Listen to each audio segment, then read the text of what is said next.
விஜயண்ணா, நான் ஒரே ஒரு கோரிக்கை மட்டும் வைக்கிறேண்ணா, நிறைவேற்றுவீங்களா? நீங்கள் சிஎம்மாண்ணா, நீங்கள் ஜெயிச்சிடுவீங்க. கண்டிப்பாக நம்பிக்கை இருக்குது, ஜெயிச்சு வந்தால் செய்வீங்களாண்ணா? ஏன்னா ஸ்டாலின் ஐயாவிட்ட கோரிக்கை வச்சேன், அவர் காதலே வாங்கலண்ணா. ஜூலி பேசுறதெல்லாம் எடுத்து எல்லா பசங்களும் வீடியோ எடுத்து போடுறாங்க, ஏன்னா ட்ரெண்டிங் ஆகணும்னு போடுறாங்கண்ணா. உண்மையிலேயே மனித நியாயம் இருந்தால் நியாயமான விஷயத்தை எடுத்து போடுவாங்கண்ணா. இப்போ நான் நியாயமான விஷயத்த போடுறேன், ஒரு பய எடுத்து போட மாட்டான். ஏன்னா அவன்லாம் அவங்க அம்மா வயிற்றுல பிறக்கல, பேய் வயிற்றுலையும் நாய் வயிற்றுலையும் பிறந்திருக்கானுமோ. அதனால நான் சொல்கிற வழிலாம் ஜூலி வீடியோ எடுத்து போட்ட அனைத்து விஜய் ரசிகர்களுக்கும் புரியாதுண்ணா. சரிங்களாண்ணா? என்ன தெரியுமாண்ணா, பெண்களுக்கு நான் டெலிவரி பார்க்கும்பொழுது ஜிஹெச்சில் நான் பிள்ளைய முக்கும் பொழுது நான் அந்த வழியில் தெரியாதுண்ணா, கிழிச்சு விட்டா முக்குறாங்க பார்த்தீங்களா, அது அந்த வழியில் தெரியாது, கிழிச்சு விட்டா. ஆனால் அந்த தைக்கும் பொழுது கொஞ்சம் மரப்பூசி போட்டு தைக்க சொல்லுங்கண்ணா, தயவு செஞ்சு.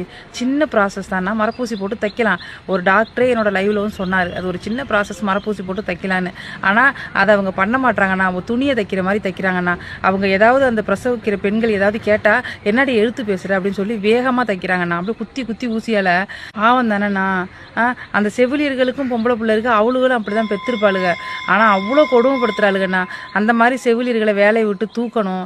இந்த ஒரு விஷயத்துக்கு மட்டும் கையெழுத்து போடுங்கண்ணா. நீங்கள் தானே பெண்கள் மனசில் தெய்வமே, சத்தியமாக சொல்கிறேன். ரெண்டாவதுண்ணா, அவங்க உறுப்பில் ஒரு பொருள் வைக்கிறாங்க கர்ப்பப்பைக்குள்ளன்னா, அது அவங்ககிட்டே சொல்கிறது இல்லைண்ணா.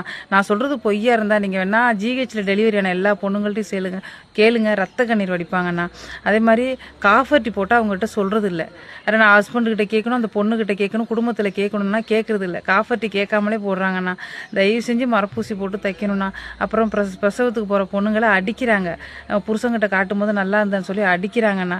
நிறைய பெண்களுக்கு இதனாலே வாழ்க்கை டைவர்ஸில் முடியுதுண்ணா. விஜயண்ணா, அவங்க இதில் என்னம்மா பெண்கள் வாழ்க்கை பறி போகுதுன்னு நீங்கள் என்ன கேட்கலாம்.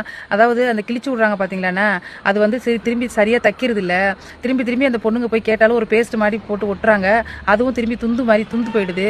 அதனால அவங்க கணவர்கள் வந்து என்னன்னா, உனக்கு ரொம்ப லூஸாக இருக்குது, உங்க கூட தாம்பரத்தை உறவுகளை ஈடுபடும் போது எனக்கு பிடிக்கிறது இல்லை அப்படின்னு அஃபேருக்குள்ளே போயிடுறாங்க, கள்ளக்காதல் வச்சுக்கிறாங்க.